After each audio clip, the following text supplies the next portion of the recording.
যারা বেশি বুদ্ধিমান হয় না তারা প্রথমে সমাজকে শুধরাতে যায়, আর যারা খালি বুদ্ধিমান হয় তারা আগে নিজেকে শুধরায়। কারণ জানে সমাজ গান্ডু, খুব একটা খারাপ বলিনি, যার জ্ঞান নেই তাকেই আমি গান্ডু বলি। আমি এক্সাম্পল দিচ্ছি, প্রথমে এই ভিডিওটা দেখ। हाथों को तेरे अपने हाथों में ले लेता हूँ कि খুব সুন্দর, কত ভিউজ? 60,000।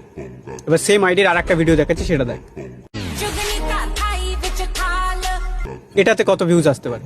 1 লাখ, 2 লাখ, 5 লাখ, 9 লাখ। মানে ভালো জিনিসকে এই সমাজ কোনোদিনই অ্যাপ্রিসিয়েট করেনি, কিন্তু খারাপ কিছু দেখলেই তাদের একটা আলোচনা সভা বসে, সেটা চায়ের দোকানে হোক বা ইন্টারনেটে। আমার ফেসবুকে একজন আছে, উনি খুবই শিক্ষিত, কিন্তু আজ পর্যন্ত দেখলাম না কোনোদিন কোনো ভালো জিনিসকে উনি প্রশংসা করলেন, কোনোদিন অ্যাপ্রিসিয়েট করলেন। কিন্তু যদি কোনো খারাপ কিছু দেখে, যে কেউ শ্রাদ্ধ বাড়িতে কিছু করলো, কি এই করলো সেই করলো, সেটা নিয়ে মন্তব্য দিতেই চলে আসে ইন্টারনেটে।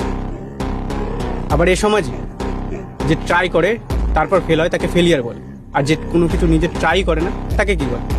তাকে বলে গুড বয়। এবার আমি আমার কথা বলি, কিছু মানুষ বলে দাদা তুমি তোমার কন্টেন্টের থ্রু সমাজ বদলাচ্ছ। আমার ঠেকা পড়েছে, আমি সমাজ বদলাবো। আমি নিজেকে আগে বদলেছি। আমি পর্ন দেখি না, অ্যালকোহল কনজিউম করি না।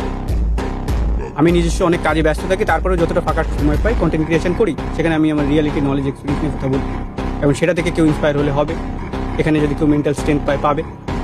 বাকি কন্টেন্ট আমি নিজের জন্য বানাই নাকি সমাজের জন্য? কারণ আমি জানি সমাজ তুমি বড়ই ল্যাংটো, তুমি উলঙ্গ।